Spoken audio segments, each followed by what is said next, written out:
Bobby, there is a big difference. I'm going to go far as to say there's a giant gulf between what is information security and what is risk management. And they're not the same, but they are very close partners here. Explain. So what I'd say is that the difference for me between information security and risk management, I'd like to use an illustration, so it's a story. So let's say I invited you into a room and I said, hey, I need you to secure this room. Immediately what you'll do is you'll kick everyone out of the room, you'll close all the blinds and you'll lock the doors, and you'll say, now the room is secure. However, the room isn't functional. But if I said, hey, come in and identify the most significant risk in the room, then you'll come in and sort of methodically identify each of the risks, and then I say, work now to reduce those risks. And I think that's the approach that this whole domain, this whole profession has to take. We have to shift from information security to be more focused on risk management. Has that been a struggle at your company?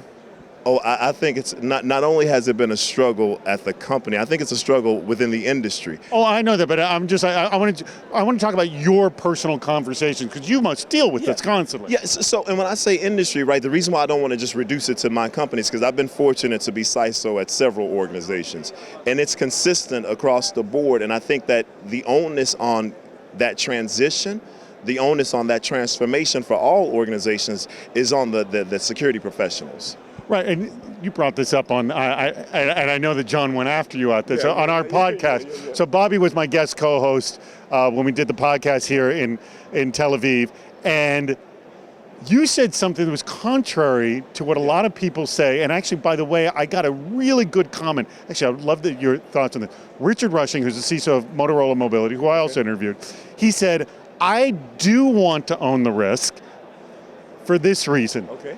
I want to own the risk so I get a seat at the big person's table. Because if I own the risk, they have to talk to me. Yeah. Because if they own the risk, then I'm just an advisor that sometimes comes in now and then. So I had some time to think about it, and here's what I think. I still don't believe, and it's just a personal preference, I still don't believe that you should own the risk, because you don't own the business, and it's a business risk. That's all information security is, right? It's a business risk. And so the owners of the business have to own that risk.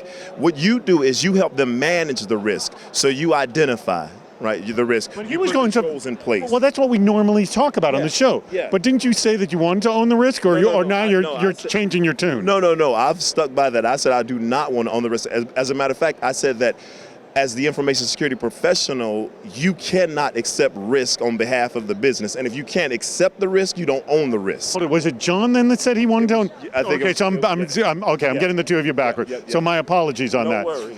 But hold it. So what do you then, regardless, what do you think of Richard's comment of, if I do own the risk, then I'm forced to be at the big table, like the business owners, because they own the risk. Yes. So is that advantageous, or is that too risky to own the risk? So here's what I always say about anyone that says they want a seat at the table. I always say why. Like, why do you want a seat at the table? And if you want a seat at the table because you believe the only way you can be heard is to have a seat at the table, then you absolutely, and when we talk about having a seat at the table, we're talking about being seen as a business owner.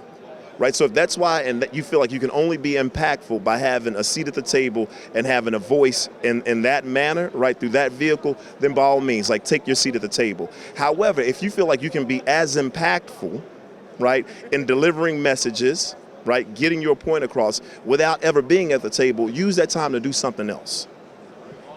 Like, and here, because we're not going to have security, like, we're not having security discussions, right? We're having business discussions.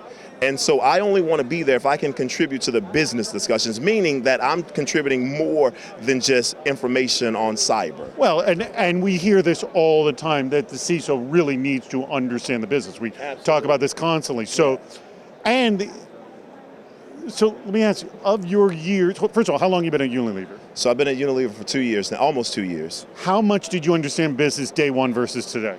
I understood business, not Unilever's business. Specifically Unilever. Oh, it's. I always say that when you go into any organization, the first thing you want to do is you want to put together a learning plan. And that learning plan isn't to learn your profession, it's to learn that business. So that, and what I see happen too often is people come in with their own, agenda. And it's hard to implement that agenda if you don't know that particular business. And what I mean by understanding the business, because that's cliche, here's what I mean.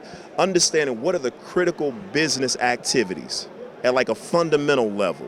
Which factory is most impactful, right? Which e-commerce platform is most impactful? Which country for the business, if you operate in multiple countries, is most impactful? Then once you have all of that data, then you put together a plan that aligns with that.